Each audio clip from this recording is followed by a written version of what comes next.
কর্তব্যরত অবস্থায় এক বেপরোয়া লরির ধাক্কায় বেঘোরে প্রাণ গেল এক পুলিশ কর্মী। চাঞ্চল্যকর এই ঘটনাটি সংঘটিত হয়েছে আসামের শ্রীভূমি জেলার বাজারিছড়া থানাধীন চুরাইবাড়ি পুলিশ ওয়াচপোস্টে। জানা গেছে, শনিবার কাকভোরে ত্রিপুরা থেকে একটি 12 চাকার কার্টুন বোঝাই লরি চুরাইবাড়ি পুলিশ চেকগেটে পৌঁছালে গাড়িটিকে চেকিংয়ের জন্য সিগন্যাল দেয় স্থানীয় পুলিশ। এতে লরি চালক গাড়িটি দাঁড় না করিয়ে দ্রুতগতিতে পুলিশের ব্যারিকেড ভেঙে এগিয়ে গেলে লরির সংস্পর্শে এসে দুর্ঘটনাগ্রস্ত হন উজ্জ্বল বরা নামে এক পুলিশ কর্মী। তার বাড়ি জোরহাটে। ওই পুলিশকর্মী অসম রাজ্য পুলিশের ইউবি কনস্টেবল পদে নিযুক্ত ছিলেন। ঘটনার পর চালক লরিটি নিয়ে দ্বিগুণ বেগে পালাতে থাকে। এদিকে গুরুতর আহত উজ্জ্বলকে তড়িঘড়ি আসামের শ্রীভূমি জেলা সদর হাসপাতালে ভর্তি করা হলেও শেষরক্ষে হয়নি বলে মর্মান্তিক খবর পাওয়া গেছে। অন্যদিকে ঘাতক গাড়িটি পাকড়াও করতে পুলিশ ও অন্য একটি গাড়ি পিছু নিয়ে ধাওয়া করে। লরিটি একসময় রামকৃষ্ণনগর সমষ্টির দুর্লভছড়া নিভিয়ার ফানাইর বন্ধ এলাকায় পৌঁছে পুলিশের গাড়িতে ধাক্কা দিয়ে পাশের জমিতে ছিটকে পড়ে গেলেও চালক পালিয়ে যেতে সক্ষম হয়।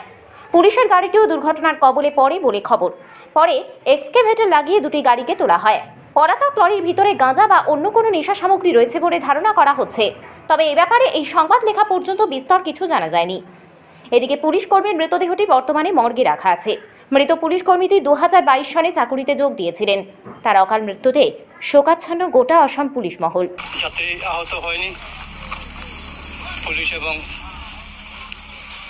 12 চাকার যে লরিটি আপনারা দেখছেন দুর্ঘটনাগ্রস্ত হয়েছে, মুখোমুখি সংঘর্ষ হয়েছিল এবং নিয়ন্ত্রণ হারিয়ে দুটি গাড়ি সড়কের কিনারে পড়ে গেছে ধান ক্ষেতের সামনে। এখানে সকালেই জনতার ভিড় লেগেছে।